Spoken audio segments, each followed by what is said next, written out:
It's a beautiful Tuesday morning. Good morning to you, our viewers. Thank you so much for finding time to join us again on another exciting edition of the Camnet TV Breakfast Show of today being the 25th of April 2023. I hope you're having a very fantastic and fabulous good morning like myself. I'm trying by all means to have this wonderful morning.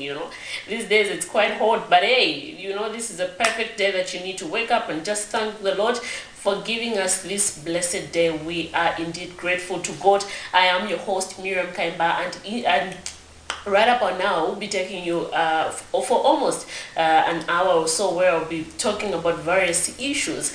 We'll be looking at depression and also the good news about the 20% partial withdrawal of NAPSA.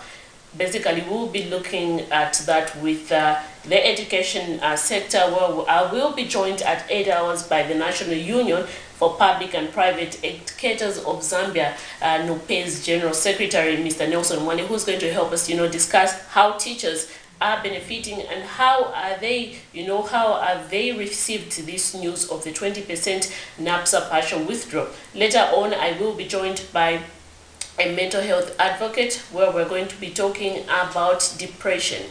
I know a lot of people would don't want to talk about this. They feel fatigued, they feel exhausted, they're depressed, they're moody and stuff like that. But hey, like I said yesterday, it's very, very important that if you feel very low, you need, to find someone that you can talk to. And later, I will be joined by Mr. Patrick Chama, who is a mental health advocate, and we'll be looking at depression. But right about now, we go direct into our morning boost and just do that little exercise. Yeah, very important.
a little bit involving, but I hope you did, tag along. As the fitness part was trying to help people do those exercise. I always emphasize when we come on this breakfast show the need to every day just try by all means to exercise. It's quite important. This is very good for your health. Not only that, exercise, according to the doctors, it improves your brain, helps you reduce weight. If you want to reduce weight very fast, the best way to do is exercise. Exercise. Don't buy these products you see in Kamwala and stuff like that. No, please exercise. Go to the gym. Do it twice a week. It's very, very important for you, and it's very, very good for you. Anyway, it also helps you, relieve the stress, fatigue, and so on and so forth. But anyway, right about now, we'll go direct into the healthy corner and just see what the doctors have for us this morning.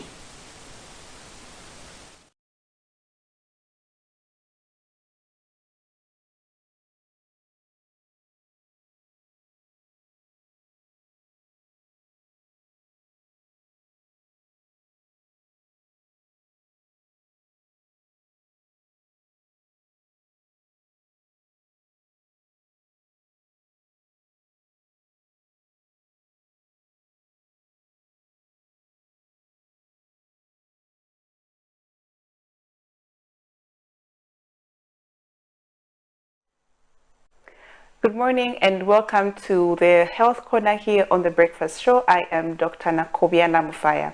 So this week we are talking about depression, and yesterday we said that depression is a mental condition that is characterized as a mood disorder that affects the way somebody feels and the way that they react to their environment. So depression can be caused by several factors. Most of these are people who might have had personal traumatic experience in the past, and also people who abuse alcohol, people who have chronic illnesses can also be at risk of having depression. So what really causes depression? What really happens to somebody who has depression? So usually our bodies produce certain chemicals in the body or in the brain that help to transmit information. And if you are lacking in these chemicals, or which we call the neurotransmitters, such as serotonin, dopamine, these chemicals, if they are lacking in the body, or if they are not in good amount or in sufficient amounts, then they can result in somebody having depression. Then also, apart from having low of these neurotransmitters, you can also have hormonal issues, such as people who have just delivered and they are having postpartum depression. So when you have just delivered in your postpartum period, it's possible that your hormones might be fluctuating, and so because of that hormonal imbalance, you might end up having depression. And even people who also are undergoing menopause, so after menopause or during menopause, people can easily go into depression because of the hormonal imbalances that occur afterwards. Then also people who have thyroid conditions, the thyroid gland produces certain hormones, and if these hormones are not in good amount or in the correct amounts in the body, they can result in depression. So apart from the neurotransmitters and the hormones, one of the other causes of depression is that it can be inherited. So you might find that somebody who has depression might have a family history of depression, where a parent had depression, or a sibling had depression, or even a grandparent or somebody in the family who has depression. So it can be inherited, and even though it's not exactly understood how or which genes exactly transmit this condition of depression, but it has also been shown that there are some familial traits that can occur in certain families where people get depression or have depression. So these are some of the causes of depression, and some of the risk factors as well that we mentioned about yesterday. So today we're talking about the causes of depression, and we say that people who have depression usually have a law of chemicals in the brain that transmit information, what that we call the neurotransmitters. So these neurotransmitters, such as serotonin and dopamine, if they are not enough in the brain, they can cause someone to have depression. And also we say that hormones play a role in some people to make them have depression. So if you have just delivered a baby and you're in your postpartum period, you can easily go into depression if your hormones are not yet balanced. And even people who are going through menopause or who have thyroid issues can have depression as well. Then also family members who have had depression before can pass on that depression to their children or to other family members in their family. So it can be inherited. So these are some of the things that we need to understand about depression or people who have depression. And if you know somebody who has depression, it's important that you look out for certain symptoms in them to be able to help them and take them quickly to the hospital so that they can get treatment and they can get therapy and get help, because it's possible for people to come out of this condition and just live normal lives as well. Otherwise, people who have depression can really have suicidal tendencies, so it's important that they get professional help as quickly as possible before they can harm themselves or do harm to any other person. So tomorrow, make sure you watch, as we are going to be talking about some of the signs and symptoms of people who have depression. And if you missed any episodes here on The Breakfast Show or The Health Corner, you can check out my YouTube channel, which is Dr. Nakubiana on YouTube. And if you have any questions, you can reach out to me at on Facebook at Dr. Nakubiana. So I'll see you next time. Stay blessed and stay healthy. Take care of yourselves.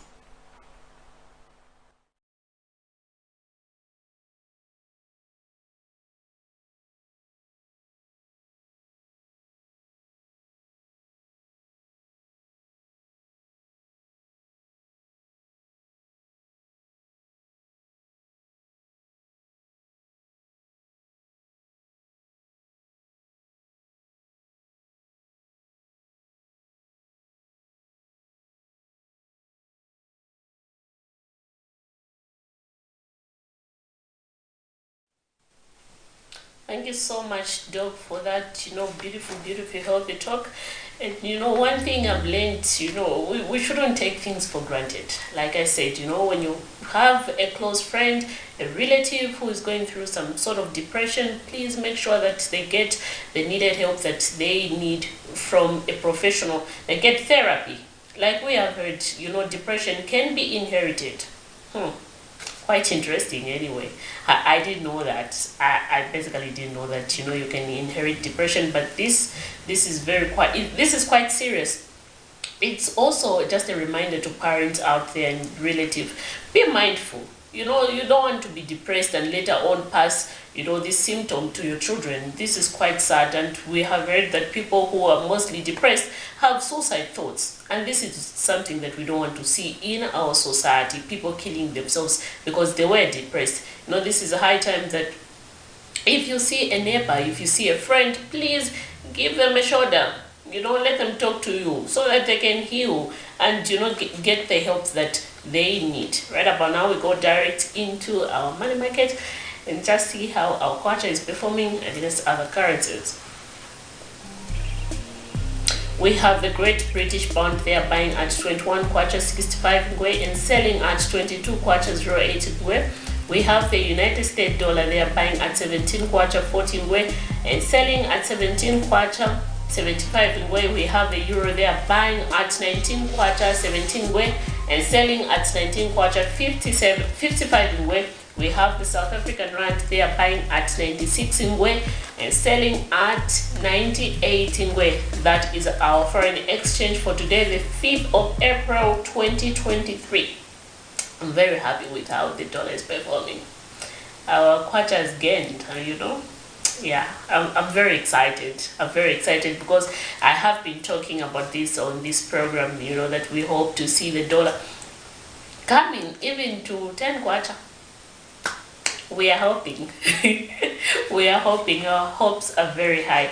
But anyway, we go direct now into some of the stories that made headlines yesterday. One of the stories was of 4 health workers who were arrested by the police in connection with the theft of medical kits worth 2.8 million kwacha. Quite interesting. And you know, this is something that is very serious. We have seen of late that, you know, health workers, some of them, not all, but some would take advantage and steal, you know, medical staff from government institutions and later sell them. And you know, these are the things that also contribute now to people complaining in our communities that we do not have medicine in these public hospitals. So this is a quite serious issue, and you know, it's just, and I'm sure the police have warned, you know, those fond of doing such. You know, the law will take action against them. It's quite sad that, you know, these medical health kits have been bought by the government for the ordinary citizens to benefit, but then we have these, you know, people getting and taking advantage, getting and selling them later on. It's a quite sad thing anyway. But anyway, I will continue with my discussion. Let's just get direct into playing that story.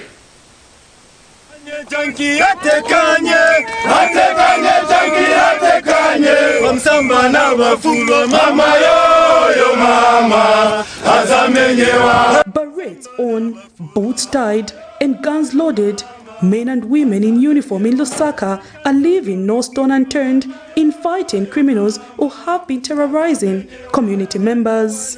An operation conducted in Lusaka has led police officers to this hideout for 30 criminals between Nasdaq and East Park Mall who have been behind the spark in criminal activities around this area, including at the University of Zambia, where most students have been attacked and their properties stolen. Lusaka Province Police Commissioner Kreto Kanza, who led journalists to the hideout, says 9 criminals have so far been arrested and that one has already been identified by a victim who was attacked around 20 hours at East Park Mall. Where we are here, this is a hideout for a gang of criminals that has been terrorizing Lusaka, attacking people, especially those that are coming from East Park Mall and also University of Zambia. As you can see here that this is Kalingalinga, and the students, some of them have boarding houses there. So when they go there in the late hours, they are attacking by these criminal thugs. So we picked, yesterday we picked 9. And just yesterday, again Chawama, we apprehended 87. The commissioner also says the suspects are believed to have been behind the murder of a Levi Mwanawasa medical student earlier this year at the University of Zambia, where he was in the company of his cousin. That they may be, we believe they are suspected to be those that caused the attacked the Levi Mwanawasa university student. You remember early this year, 2 students were attacked and we lost life there. So we urge the students to be careful. We want to mention the surrounding here does not favor anyone to move late in the night. You can see, so we urge our colleagues, the students, to always be careful, not to move when it's dark, because it poses a security threat to anyone.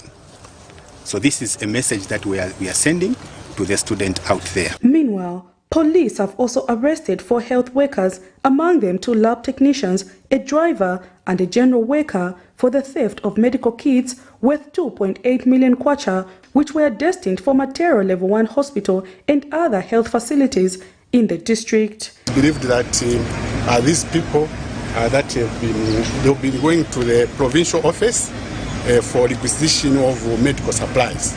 So now, before they could deliver to the clinic, that is Chipata Level 1 hospital, they could deliver less. After getting more from the provincial office and district office, then they deliver less to the clinic and the hospital respectively. So far we have 4 in custody in relation with the theft of these drugs. They are valued at 2.8 million.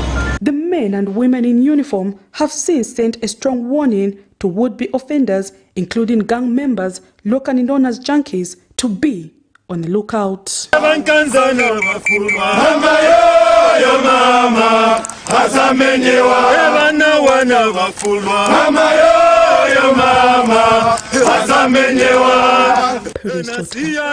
Reporting for Camnet TV News. You know, I just love the last part, you know, mama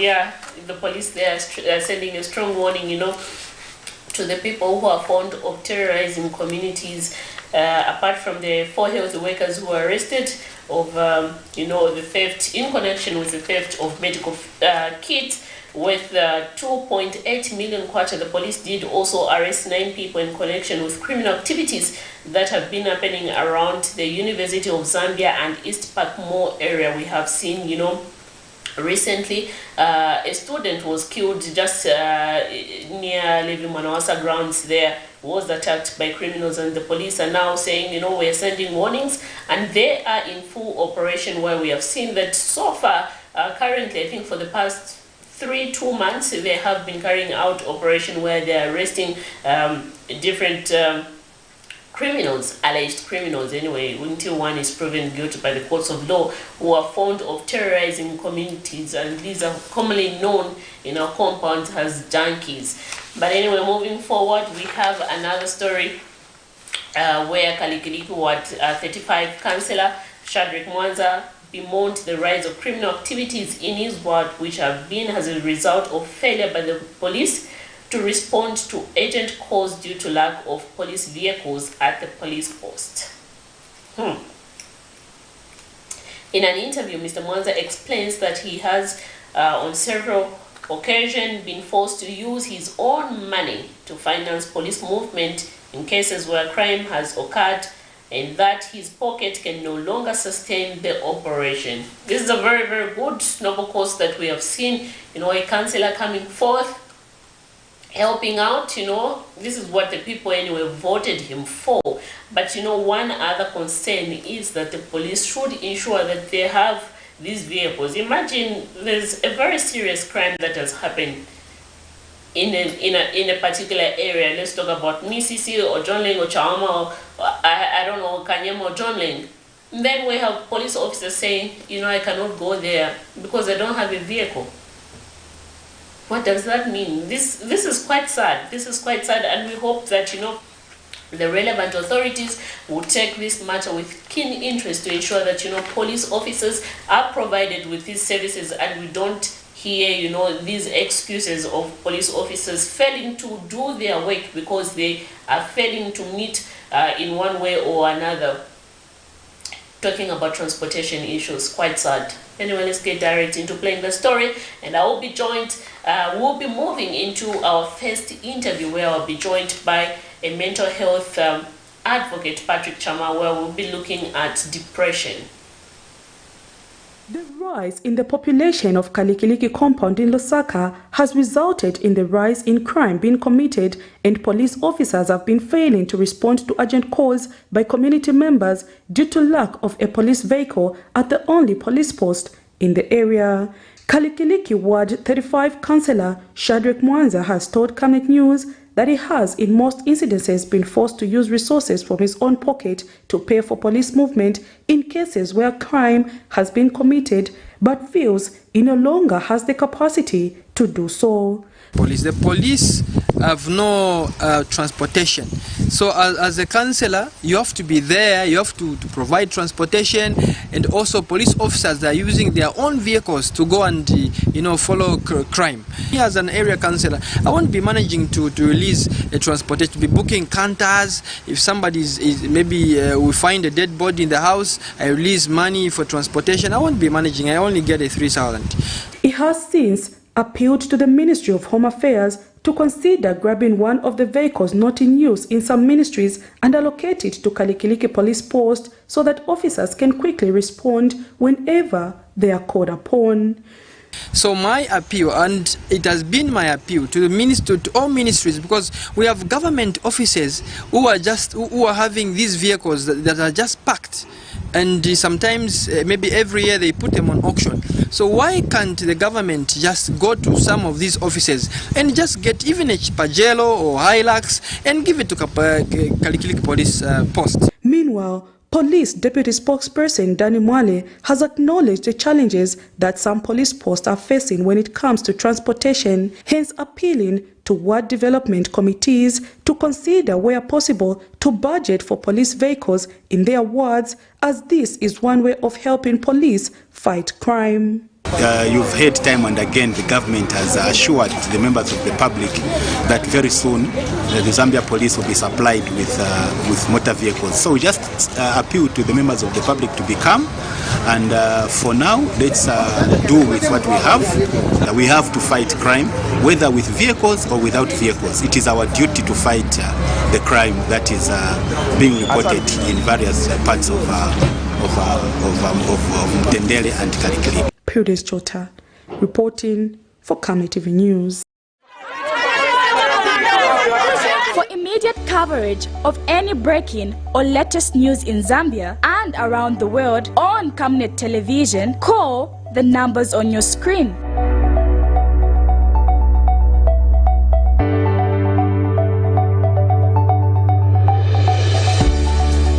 Camnet Television, bringing to your screens fair news, impartial news, credible and reliable news all the time. Get the whole truth on Camnet World News.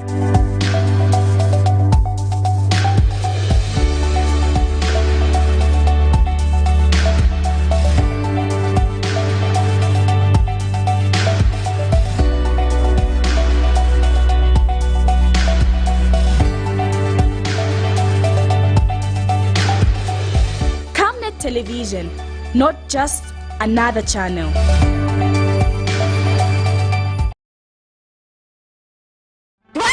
Akora kansheko alakula chancha mukero kula chekerera ucho mwana na nyinanga nyaba butuka uwinge wo munanga tikasambe nani ingata mwishibe pekeni twipushe bana fia sasa ushe umwana na nyina ingana babutuka uwinge wo munanga tikasambe nani mwe ikushya ina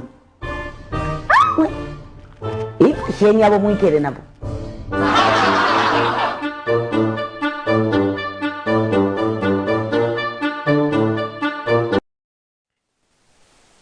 Thank you so much for still staying tuned to the Camnet TV Breakfast Show. In studio, I have now been joined by a mental health advocate, Patrick Chama, who is going to help me discuss various issues, among them depression. Depression. Like we heard from the doctor earlier on, she did indicate that depression, can be inherited. Hence, this is the reason why when you see a friend, a relative going through such a situation, please ensure that they seek medical attention as quick as possible. Anyway, good morning, Mr. Chairman. Welcome to the Camnet TV Breakfast Show. Good morning, Madam Miriam. We are glad to have you on set. Thank you so much. Thank you. To start with, what is depression? Okay, depression, this is a mood disorder, which initially happens as when there's a low persistence, low mood. That's what we call depression. Okay, so when we talk about being a mood disorder, meaning the mood can be high or can be low.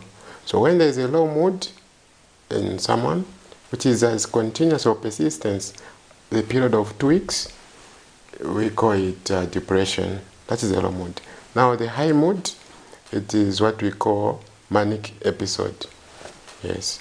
And then manic episode, how does it come about? Okay, so both of the condition I'm mentioning, manic and depression, they are coming from the major one, which is the mood disorder. Okay, now what are these mood disorders? The mood disorders, these are the disturbances or distraction in the thinking process of someone, whereby there is a continuous or persistence disruption, okay, where it can be low or high. So when we talk about it's coming about, there are some of the psychological things, Either on I was following the person, the doctor hosted, where we talk about inheritance thing. Some things are inherited, but mostly what causes these things sometimes could be heartbreaks, okay? Someone who has gone through disappointments, someone who is going through, I'll give an example in a scenario of homes where we are coming from, where maybe there are divorce cases. Sometimes it's because of drug addicts or drug abuse. Yes. So initially, even the peers, continuous experiencing of disappointments, unemployment, poverty, these are some of the co-factors as in to result into what we call depression. Yes. Quite interesting. You know, when you talk about, you know, suicide cases, people, you know, trying to find themselves in this difficult situation where, you know, at the end of the result, they end up committing suicide. We did see recently a woman who, you know, committed suicide and also poisoned 2 children. Yeah, and they died. Apparently, the good part is that one survived. This was due to the debt that she collected of late.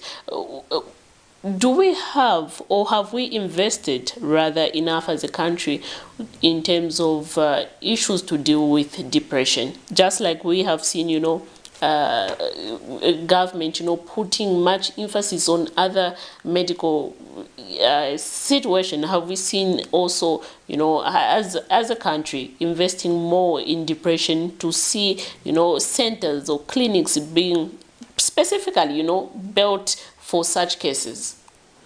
Well, I want to be frank, Madam Medium. I want to register at the back of our heads to say there is no much development when it comes to mental health sector, because here in Zambia, mental health and psychiatry is not highly appreciated. But in the countries where there are like drug abuse, like USA, they have invested highly in the mental sector. But here in our country, they have diverted a bit from that factor. Why? Because this mental thingy, we don't really understand to say that the brain functioning, if there is a poor brain functioning, it might result in all other aspects being affected, or other activities being affected. We are seeing here from mentioning of a lady who was, that scenario you are from mentioning. Trust me, in this country, we are looking forward through this government.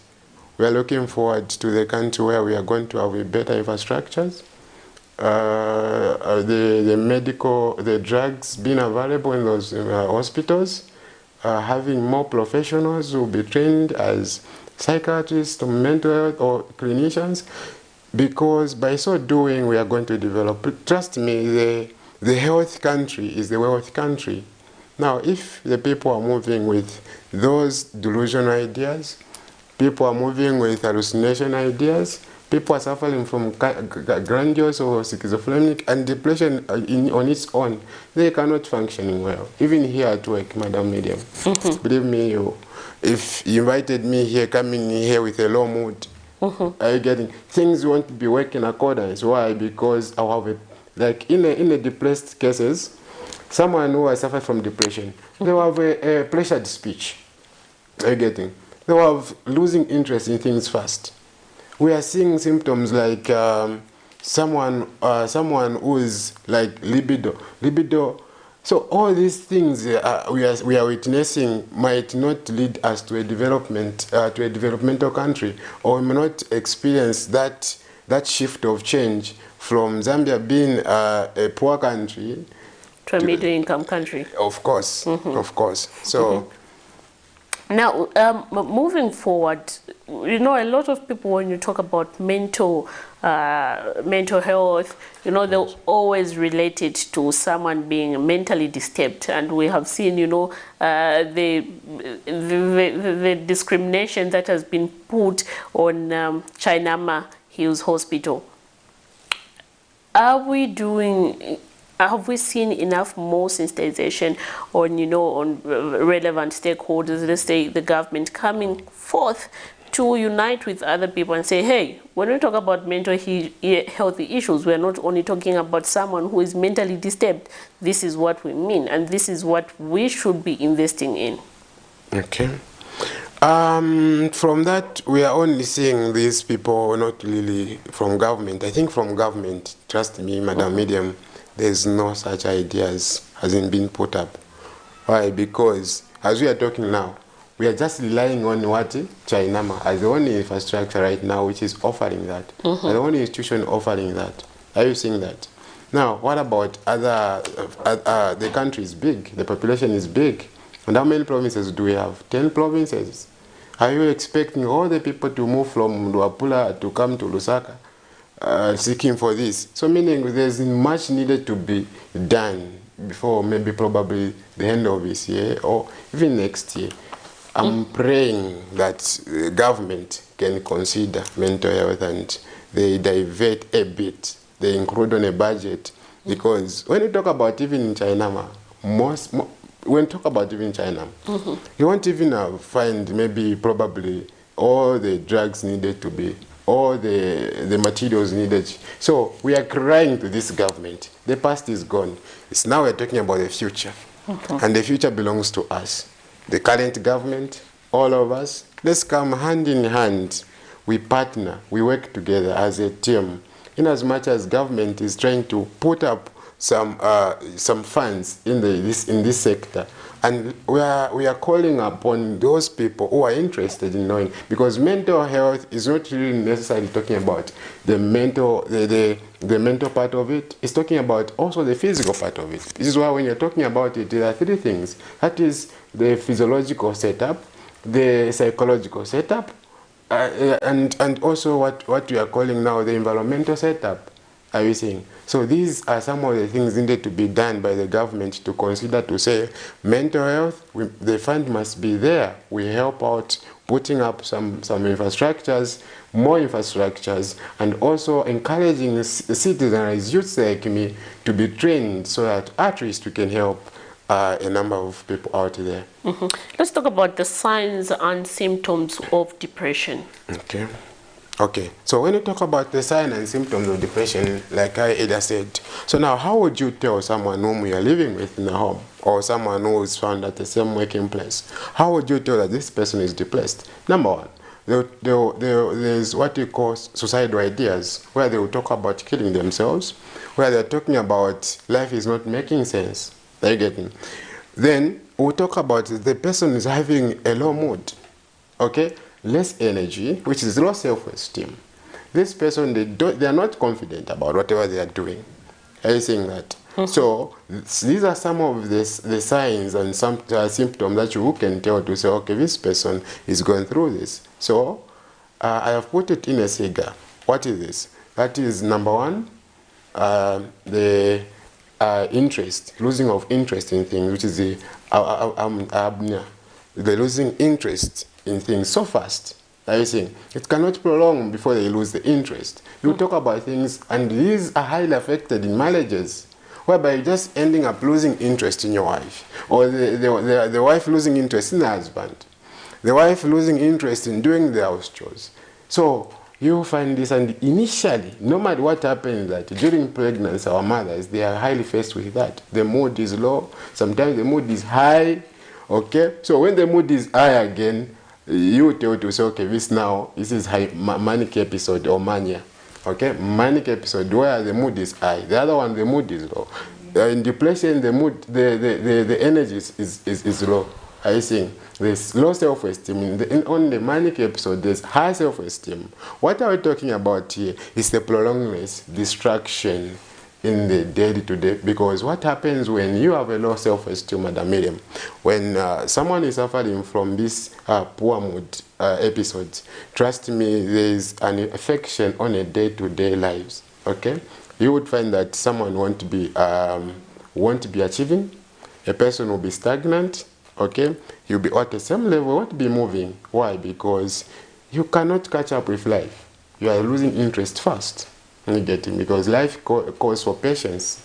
So if you don't have patience, definitely you won't be able to catch up. Are you getting? So those are some of the things some of the signs that you would tell. Okay. What is there treatment, or how can one overcome depression? Okay. So in a depression scenario, how can someone overcome it? It's so easy. There are therapies that need to be taken. Okay. Number one, there is community therapy. Secondly, there is personal therapy. Okay, which is an individual therapy whereby you, Madam Miriam, you just have to find yourself in a good company. The people will motivate you. Remember, for us to beat these things which we are talking about as low mood, we need to be someone who make your mood to be at least, a bit high. Not again over hyper, no. Are you seeing? But artists need to be with a company, someone where you find the joy, be with the people who are encouraging, where you find the joy, where you find your happiness. Are you seeing? People who love you for who you are, people who want to judge you. Are you getting? Because initially people who suffer from depression, they are highly judged by the people and are suffering from that. Why? Because they lose concentration so fast. Again, they're losing concentration so fast. So go be with the people who don't judge you. Be in the companies. If it means your spouse, it means your boyfriend or girlfriend, be with those people who always want the best for you. Everything. Yes, that is the only personal therapy. Then the community therapy, come up with some group partnership, like group works. Okay. So we need to also involve what we call medical therapy now. Okay. On the medical part, there are those what we call antidepressant. Some of the drugs I may recommend, but I cannot say here because people might go there and look and buy and that they like, unless because the way it is in medical field, you have to examine someone before you recommend. So I can't go on a drug part. Yes, but yes. Interesting. Anyway, as we come to the conclusion of our discussion this morning, what are some of the things that you would want, government to put in place in terms of, investing much in this sector, the mental health sector? Okay, as a mental advocate, and what I've noticed so far, the challenges that we are facing, or we have faced from the beginning, is funding is not there, and this sector has been neglected. I'm doing clinical medicine, I think that, but from the look of things, this sector has been neglected. Do you know that clinical medicine, psychiatry, and clinical medicine in general, even in element at 11 hours, you find that those who are doing clinical medicine in general, they enrolled 350, but those who are doing clinical medicine psychiatry, they are being enrolled maybe 50. If not 48, the highest we can go is 78. Why so? Because people are not appreciating the mental, mental health thing. They're not appreciating it. We are not appreciating it to the full capacity. And we are forgetting that if there are challenges in the cognitive thinking. Trust me, things cannot work. Why? Because the brain is the engineer, the mother body of the body functioning. If the brain is disturbed, there will be a slow thinking. Okay, there will be now slowly functioning of central nervous system. There will be a slow activity taking part there. I think that there will be slow catch up to the environment. Why? Because the brain is disturbed. So now, it is important to take care of this mental health. I'm emphasizing, it's very much important to appreciate mental health, because in there, we are building an environment which is healthy, which is normal, which is not diverting us from abnormal. Because most of the things that is happening, whether be it on social media, they are not normal, because according to mental health, anything that is diverting us from what the people agrees to believe in is considered to be abnormal. Are you seeing that? Yeah. So we'll have enough time to talk more about these things. But my invitation to this government is that let them be involved highly involved in the funding, in the putting up infrastructures, especially even coming up with a program like mental health examination. At least they examine the community the way they are doing it with HIV, because I have a certificate in HIV. This they work tandemly. The mental health and HIV affection, they work tandemly. TB affection, they work tandemly. Are you seeing that? Now, where's the mother body? That is the mental part. Are you seeing that? So we are calling for the government of today through the His Excellency, Mr. President, the councillors in all the constituencies, let them come up with the ideas of mental health examination so that we create the health environment and the wealthy environment for the betterment of this country. Thank you so much. That was Patrick Chama, a mental health advocate who was helping us discuss issues or signs, symptoms of depression. And we have seen he has called on the relevant authority, government to be specific, and other stakeholders to come on board and invest more in this sector. We have seen a lot of people, you know, having these suicidal thoughts, committing suicide and stuff like that. It's a sign that we have not invested much in mental health issues, and that's the need for us, you know, to start and take up this step and invest more in this sector.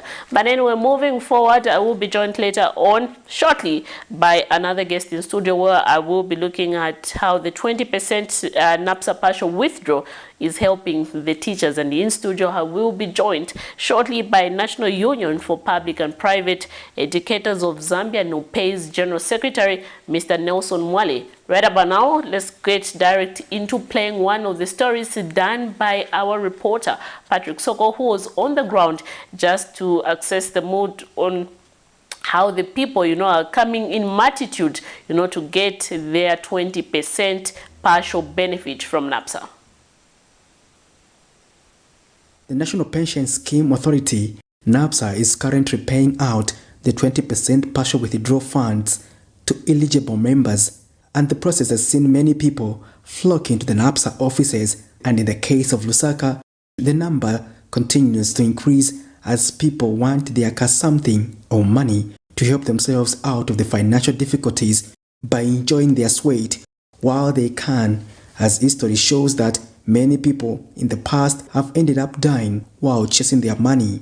Monday, 24th April 2023, United Party for National Development UPND Deputy National Youth Chairperson Trevor Mwinde interacted with the beneficiaries to understand their difficulties in the process. We thank God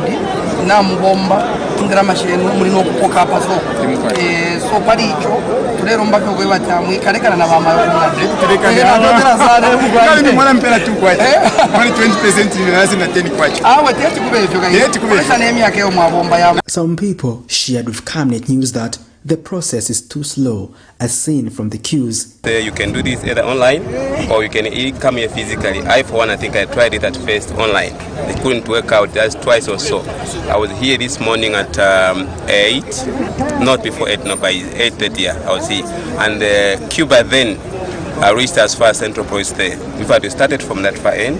We have to go around up to here, and we are still moving on. So basically the process is quite slow and pathetic. It's not good. Because at least my tape was more than 10, so that one can go fast. Because that was almost around 7 hours up this time. So at least we talking to a force manpower. Others fear that while pushing for the 20% partial withdrawal, they may end up losing their current jobs. Oro makampani muntu omuturebo mbi bakupera 2 days oro kwisa sangati 2 days amarainzi aya rikuta ukwishi so virafikara kwatobo ape futi netwabwere ya kampani so kanshi ndana hapo nshira imo yakwe bati at least umuntu apoke kwa mfuta. Meanwhile, Mr. Mwinde has called on the NAPSA management to accommodate the recommendations being made by the people. They are proposing and they have recommendations that which I believe if management is to genuinely look into them, the recommendations are also valid. They are recommending and requesting that if at all many tables and outlets which may be, if they are maybe introduced so that they can help speed up the process, because many of the people that are here are from private companies and enterprises that which may not give them 1 week to be coming and going back without response. So that being the case, we also as citizens that are following up on the NAPSA issues with keen interest to making sure that service delivery is as smooth as His Excellency and his cabinet intends it to be. Our efforts to get the perspective of NAPSA could not materialize before broadcast time. Patrick Soko, Camnet News. Of the NAPSA Amendment Bill of 2023 into law has made a lot of people excited, among them teachers. And in studio, I'm joined by the National Union for Public and Private Educators of Zambia, NOPE's General Secretary, Mr. Nelson Mwale, who is going to help us, how this 20% NAPSA partial withdrawal is helping teachers. Good morning, Mr. Mwale, and welcome to the Breakfast Show. Thank you so very much, and good morning, Miriam, and good morning, all the viewers out there. To start with, Mr. Mwale, how has the teaching sector received this news of the 20% NAPSA partial withdrawal? Yeah, before I go to how it has been received, Miriam, allow me to look at how this pension contribution is done. Actually, it's a 5% from myself as a worker, and 5% from government contributing towards my pension, making it 10%. So all those workers that began work in about 2000, 2001, 2002 upwards are all with the public, the pensions scheme. Then all those before that with the public service pensions fund. So now the teaching cadre has received the assenting of the 2023 Amendment Bill of the NAPSA, of the 2023 public, NAPSA Bill by His Excellency the President, very, very well. Because many are the times that we have lost our workers without even a bite of their cake. A number of them have died. And so when the 20% was brought in through the Amendment Bill of 2023 under Section 6 of the bill, everybody said, I think this is the time that we've been waiting for, because at the end of the day, we've seen people dying without accessing anything, and the teaching profession has not been spared. Yeah. So now we see a lot of queues, some of them our workers, others from the private sector, and so on and so forth. And so people have received this very, very, very well. But how I wish a number of them would wait until their years increase a bit before they do this 20% claim. Remember, when you claim for your 20%, it means you have consented to the 20% reduction on your lump sum. It means you are remaining with 80%. As soon as you receive the 20%, you have consented that I'm ready to receive the 80% after retirement. And so how I wish people would wait until maybe they work for up to 20 years. That is where this partial withdrawal will make sense. And that's why you are seeing people getting shocked. No, me, I only found the 5p. No, me, I only found the 6,000. No, me, I only found the 10,000. The reason is a number of them have not saved like the 25 years which I've saved myself. Okay? And so when they get there, they get shocked. They don't know that whatever you get is dependent on your contribution. The more you contribute, the higher the amount that you are able to get at the end of the day. Yeah. Interesting. One other concern has been, a lot of teachers, we have put, or rather, put them in this scenario of always getting debt to accumulating loans to buy cars, build houses and stuff like that. The worry is, will the teachers be able to put their money in good use if they get this 20% to NAPSA, given the fact that a majority of them still have debt loans to, to pay? Yeah. The aspect, Miriam, of prudent utilization of resources is a serious concern and a serious worry for ourselves as member representatives. And so we owe a duty of going around, the country to do a bit of financial literacy to our people. I think a number of them must be able to know that this is not time to get an iPhone 14. This is not the money to use for a curved, flat screen television. And so this money must go towards your settlement after retirement. In fact, Miriam, our language as National Union of Public and Private Educators of Zambia, NUPEZ, we've been on record advising the newly recruited 30,000 plus teachers that the first day you start work, you must start thinking of retirement. We are seeing a lot of destitution after retirement. And that is the reason why we are talking about prudent utilization of these resources. But as unions, possibly, we've relaxed a bit. We've not done much on financial literacy. Okay, and so a number of our people are highly indebted. And so whatever 10,000 the others will get, from this partial withdrawal may go direct into debts. Then what have we done? So the onus is ourselves as unions. We must get out there and do financial literacy for our members who are there, so that at the end of the day we achieve prudent utilization of these resources. But I hope the records are very, very clear for all our people. We have had the challenges previously where there was non-remittance by the employer. And I must make a mention, Miriam, that at one time, government was actually a culprit of non-remittance of these pension contributions. Our workers contribute, NAPSA is not receiving. We had such a challenge.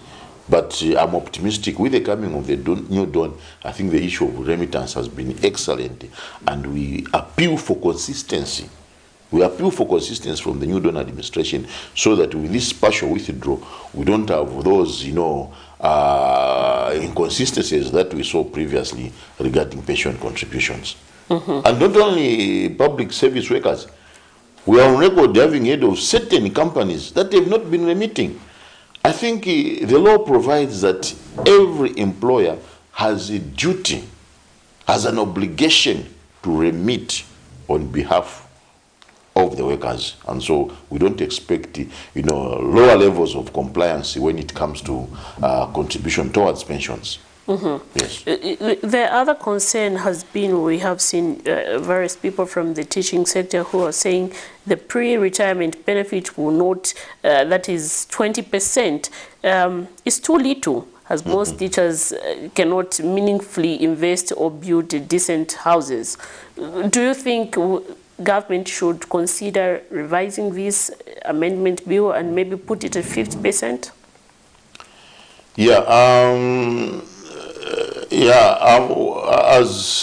As a union, we are part of what we call the Tripartite Consultative Labor Council, TCLC, Tripartite Consultative Labor Council, okay, where we sit in those high-level meetings where certain decisions are made. Government is present, the Minister of Labor is present, the labor movement is present, and so on and so forth. But I must be open enough here to make a mention that when NAPSA, and NAPSA is part of the Tripartite Consultative Labor Council, when they were coming up with the 20%, as unions, I would proudly say, we were not consulted. Okay? I want to be very open. We were not consulted. Had we been consulted, maybe we would have lobbied for 40%. Yeah, we would have lobbied for 40%, because 40% would have made a lot of sense. But I must make a mention that I'm sure when they came up with this, they were looking at contributors who are with public service pensions fund, who eventually get a lump sum. Them are not part of the partial withdrawal. Them, they are assured of a lump sum after, retirement. Maybe they were looking at that, say, oh no, we have these that will get the whole lump sum. Maybe even these with NAPSA can get, an 80% at the end of the day when they retire. But what our workers, both in public and the private sector, must know, including our teachers in particular, is that the lesser the years you save, the lesser the money that you get. And don't be shocked if when you calculate, you find you only qualify for 6,000 because of the years that you have saved. But people don't know. People don't know, so we must provide a lot of education so that we reduce the excitement, that is there, of hoping that maybe I'll find a 120,000 there or 100,000 there, only to find the 10,000. Yes, what you find is dependent on the years that you have saved. Do you think we were supposed to do the sensitization before phase 2, educate people and tell them, you know what, in as much as you are going to rush quickly and want to withdraw this 20% of your partial benefit, you should bear in mind that you are getting according to the years that you have worked? Yeah, I think that is information that our people are educated enough to be aware of that. Though sometimes you might find others pretend not to be aware, but they are learned enough, they are educated enough to be privy to that information that you get according to the contributions you've made, according to the years that you have saved. You see, so that's why earlier on I did talk about compliance by the employer in contributing towards the pension contribution. Okay. So the more the consistency by the employer, the better. But where the employer has not been consistent, then it becomes a problem. And this reminds me, Miriam, I hope our teachers in the private sector have had consistent compliance on the part of contributions by their employer. Yeah, because we've been seeing 2 years, this one is in this private school, the other is in the other private school. Sometimes even the employers are unable to contribute towards pension. So our teachers in the private sector, sorry to mention that they may not benefit much from this good gesture that has come about due to the assenting of His Excellency the President, Mr. Hakainde Hichilema, of the Amendment Bill number 23 of Amendment Bill of 2023. That means that there will be more poverty amongst private teachers. Yeah, of course, and there is because their salary, their take home leaves a lot to be desired. You'll be shocked, Miriam, that we still have teachers that are getting as low as 1.5, as low as 1.8. Why? Because whenever we try to introduce unionism in the private sector, the proprietors of the private sector schools have been very resistant. They've resisted unionism, and so people are being victimized there.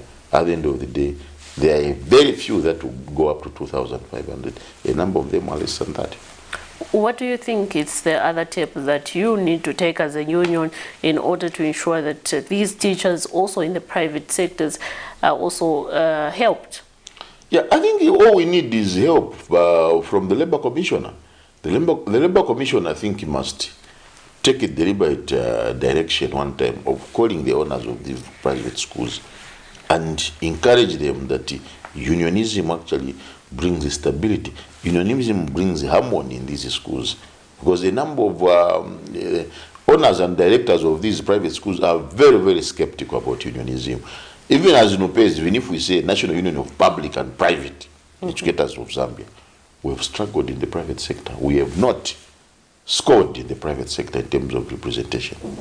So we have a challenge there. So don't be shocked, Miriam, that our colleagues in the private sector may not be beneficiaries of this positive gesture of partial withdrawal. Quite interesting. Anyway, we hope that soon they will, Mr. Mwale, have something at the end of the day. But anyway, how has been the process so far? We had one of our reporters on the ground yesterday interviewing some people who flocked the NAPSA headquarters in Lusaka in order for them to access their 20% partial benefit. Others have expressed concern that the process is too slow, while others saying they're not conversant with the online thing. Yeah, I'm privy to the fact that I'm told the online system is heavily congested. And so if you try to go by the only one, or our online one, you are likely not to succeed.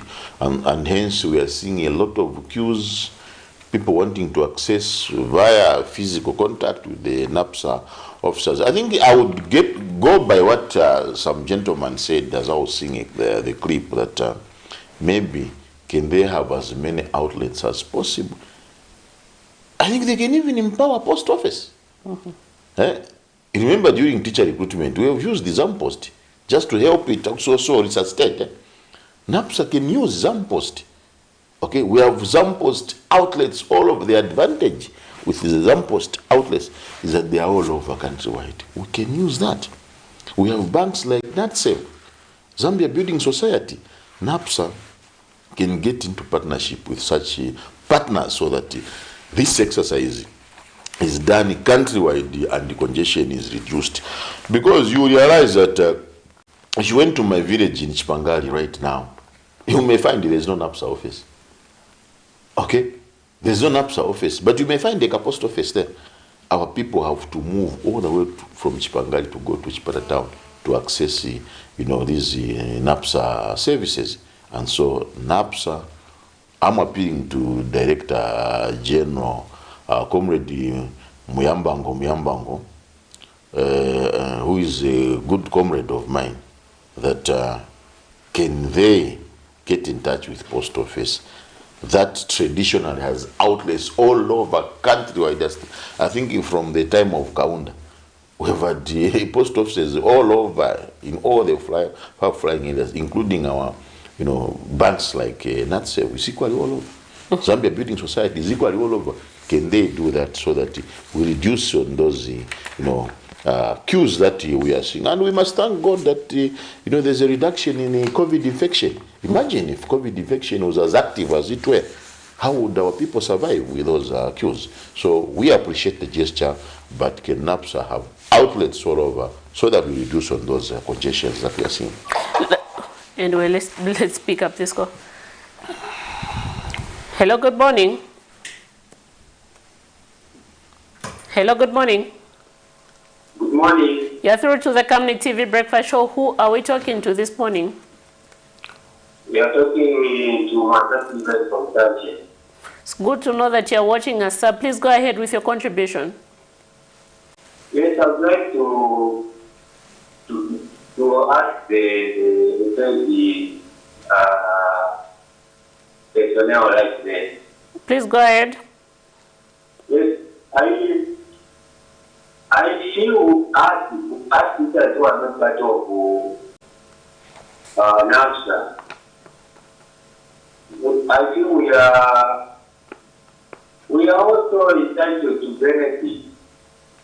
It can be extended to us as no under pension.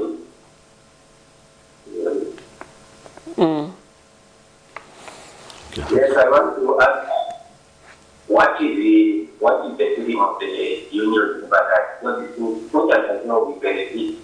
We are all done. Okay, thank you so much. Okay, Miriam, our comrade has asked a very, very valid question.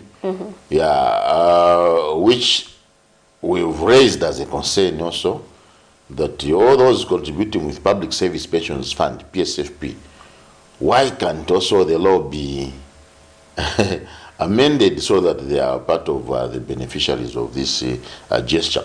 But the answer I think we got during our tripartite consultative labor council was that the Public Service Pensions Fund law is very, very friendly. It's very, very friendly, especially in the new Dawn administration, where people are easily accessing, pensions. Those with PSFP are able to get their lump sum. And when you get your lump sum, you are able to plan Are they supposed to wait at a particular time, or they can do it at any time? That one, the law on the Public Service Pensions Fund provides that you must be able to retire first of all. When you retire, then you are able to access those funds. So there's been a feeling, but of course I get his consent, we can still pursue it with government. There's been a feeling that the law governing the Public Service Pensions Fund is already friendly, because it allows that people are able to get when they retire. But of course people would want to access partial withdrawal, so those serving with public service pensions fund, we've been receiving those concerns. I think in the next meeting with government, we will raise that concern to say why can the law also on public service pensions fund be amended so that it provides for partial withdrawal equally, whether it is 20 or 30% and so on.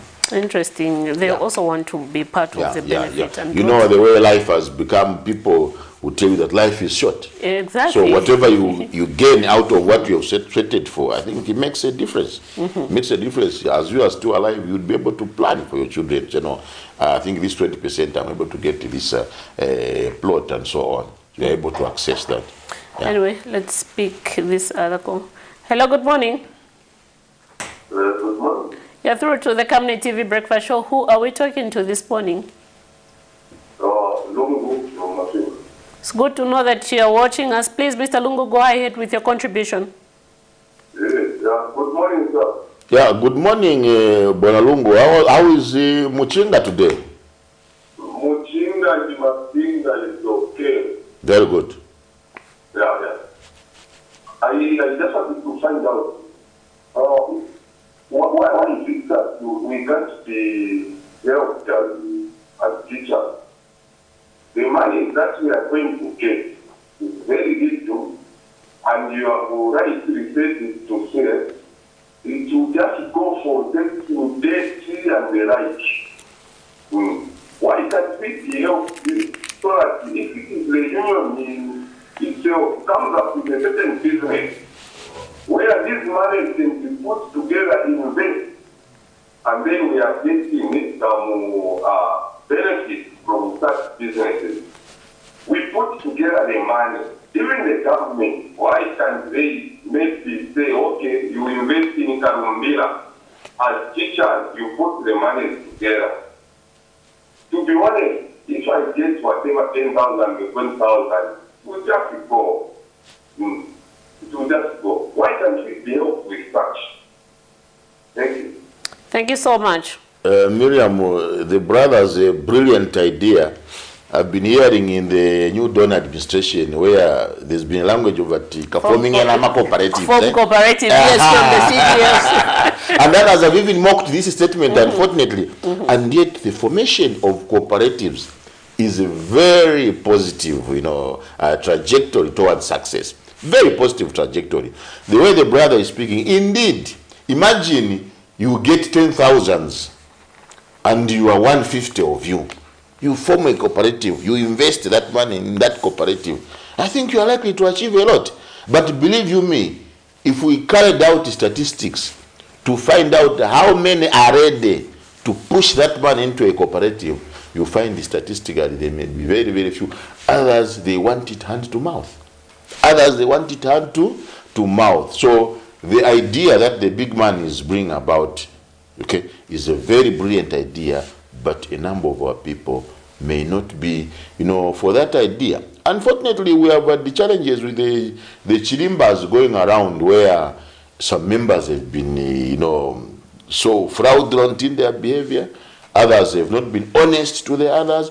And so people are learning it harsh from the chirimba arrangement. And so that's why maybe you find them skeptical on issues of cooperatives. Unfortunately, we have had the issues of some schemes where people have invested money. I think you had some agricultural scheme recently where people were seemingly duped. I mean, were allegedly duped. Yeah, I wouldn't say were allegedly duped. Okay? So people are very skeptical about all those. Otherwise, the issue of cooperatives is a very brilliant idea. Some copper belt Bemba woman recently said, imagine I remember that forming a cooperative. I laughed very much and said, no, I think that is not the concept of a cooperative. So now people are mocking it, and yet the idea of a cooperative, starting from the Kaunda time, those of us who were young that time, I think it yielded seriously positive results, Miriam. Yeah. But in an event of those teachers, let's say in rural areas, who seem to be very serious in investing their money that they are going to get from NAPSA, is there a mechanism or a way that you could assist them as a union, maybe form something just to help them invest their money? I like your question, Miriam. Indeed, we have seen a lot of success from our teachers who are in the far-flying areas, who are in the rural areas. I may not know the reason, but the reason is simple. I grew up in the village, and life is a bit cheaper. So somebody is able to, to save a 2,000 and put it in a cooperative. So for those that are in the rural areas, I think we must put up a mechanism so that at the end of the day, they can form cooperatives, which is very difficult for those who are in town. But I think those who are there in rural areas, it's very easy for them. They can even push that into an agricultural cooperative. See, they are doing farming in a very big farm, 10 of them. They are able to do that.